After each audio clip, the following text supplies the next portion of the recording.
दक्षिणी दिल्ली का इतिहास और आधुनिक परंपराओं का विरोधाभास समेटे ये हौज खास गांव है।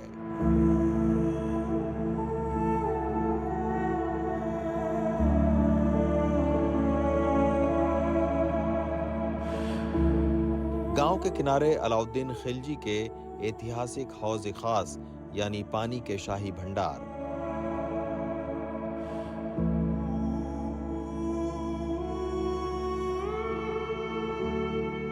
और बादशाह फिरोज शाह तुगलक का मकबरा। तो दूसरी तरफ आधुनिक हौज खास की चमक दमक। हौज खास 1920 में कुछ ऐसा दिखता था।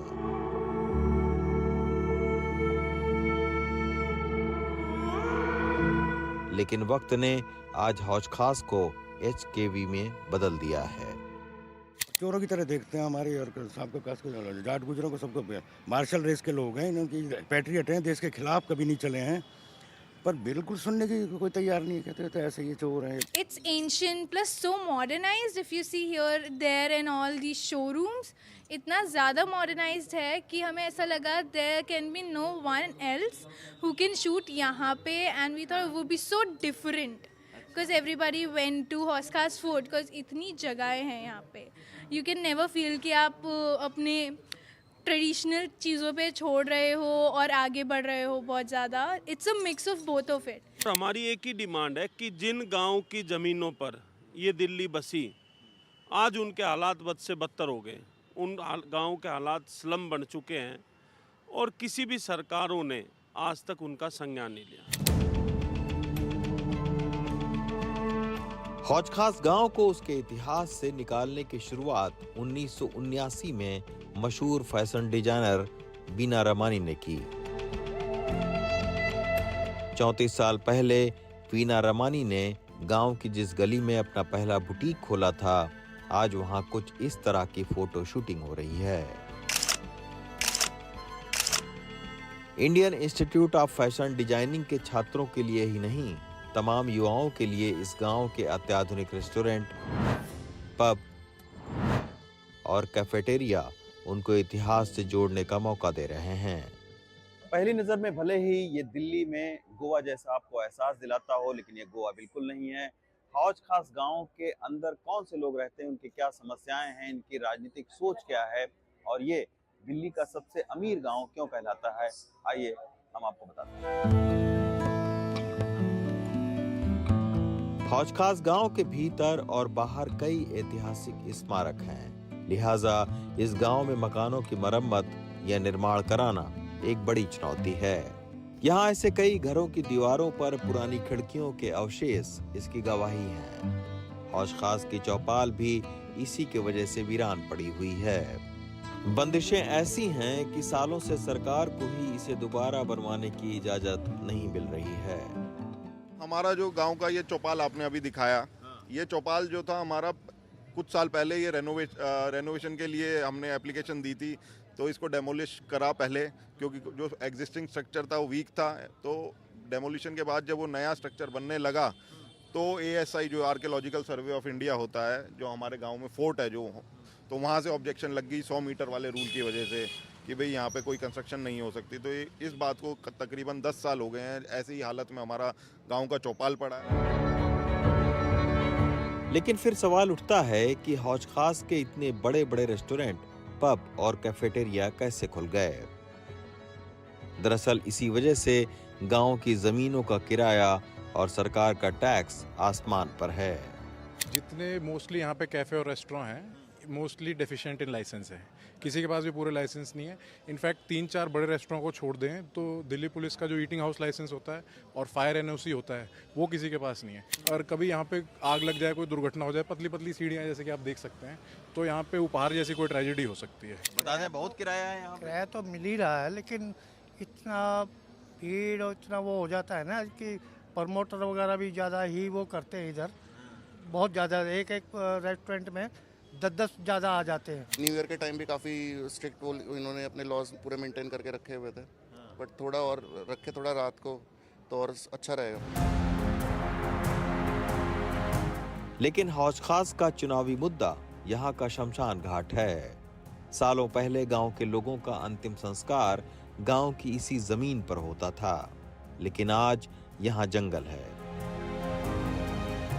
ऐतिहासिक स्मारक की वजह से सरकार ने सारी जमीन अपने कब्जे में ले लिया है। हमारी एक मेन समस्या हमारी शमशान घाट की है। मेरे ब्रदर लास्ट टाइम में अभी 2.25 साल हो गया, उनकी डेथ कर गई थी, हम लेके गए थे। डीडीए वालों ने डीसीपी, एसीपी, एसएचओ सारे पूरे थानों को बुला लिया वहाँ पे। डीडीए के जो वाइस चेयरमैन वीसी बोलते हैं जिनको, उनके पास हम हमारे गांव के लोगों को लेके गए। वो 3-4 लोग हम गए और 2-2, 3-3 घंटे मीटिंग चली शमशान घाट के मुद्दे के लिए। तो उन्होंने जो हमारी हेल्प करी हमारी जो, तो हम काफ़ी उनसे इन्फ्लुएंस हुए। एक तरफ सीजीओ कॉम्प्लेक्स, दूसरी तरफ साउथ एक्स का महंगा बाजार और बीच में कोटला, मुबारकपुर, अलीगंज, पिलंजी जैसे गांव। लेकिन वीआईपी इलाके के इन पड़ोसी गांवों में दाखिल होते ही गंदगी, पानी की किल्लत और बेरोजगारी जैसी समस्याएं यहां आम हैं। कोशिश की है लोगों से, मंत्री भी रहे हैं, एमपी सबसे बहुत बाहर का है कि चलो हम उनके खिलाफ भी नहीं है। जो रेफ्यूजी जिनको कहते हैं वो बेचारे खाली आता है 47 में, बड़ा बुरा टाइम था। उनको थोड़ी सी इन्होंने रेबिटेशन कर दिया। महचंद खन्ना ने मार्केट बना दी, उनको दे दिया, नीचे डबल बना दिया, ऊपर रहोगे नीचे वो करोगे। पर हम तो घर के घर ही रिफ्यूजी से भी बदतर कर दिए हमको, और चोरों की तरह देखते हैं हमारे। और सबको कास को जाट गुजरों को सबको, मार्शल रेस के लोग हैं, इनकी पैट्रियट हैं, देश के खिलाफ कभी नहीं चले हैं, पर बिल्कुल सुनने की कोई तैयार नहीं है। कहते तो ऐसे ये चोर हैं। हमारे घर वहाँ भी तो कुछ चांदपुरी, हमारा मंदिर है बाप दादा का पुराना, ये आपने देखा होगा अशोक होटल के सामने, नेहरू पार्क, नेहरू पार्क के भीतर, अशोक होटल के सामने, मोदी जी के घर के पास ही।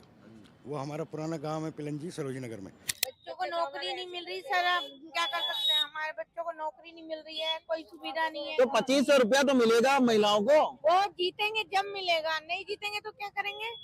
नहीं तो 3 पार्टियां, तीनों ने घोषणा कर रखी, कोई ना कोई तो जीतेगा ही। कोई कुछ नहीं कर, किसी ना किसी को तो जितवाएंगे ना। बोलते हैं अपने टाइम पे हाथ जोड़ते हैं, हाँ। जब उनका टाइम निकल जाता है तो फिर को तो हिलने ना छोड़े किसी ने।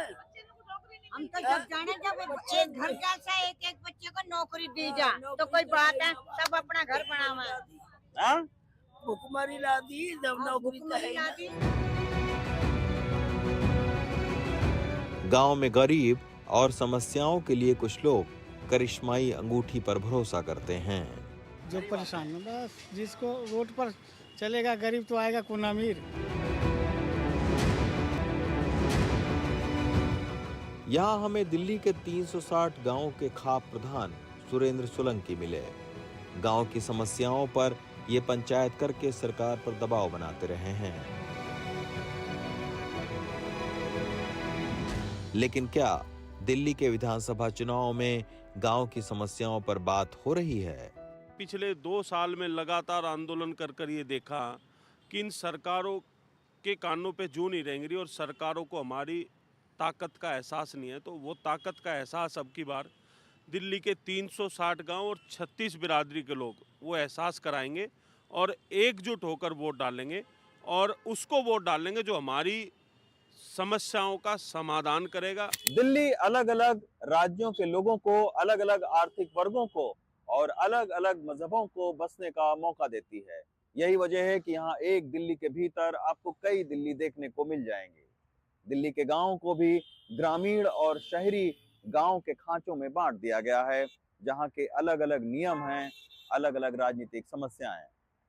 नेता इन समस्याओं को कितना समझते हैं, ये बात आपने दिल्ली गांव के लोगों को सुनकर जान ली होगी। दिल्ली से प्रेम सिंह और कमलकांत के साथ रवीश रंजन शुक्ला, एनडीटीवी इंडिया।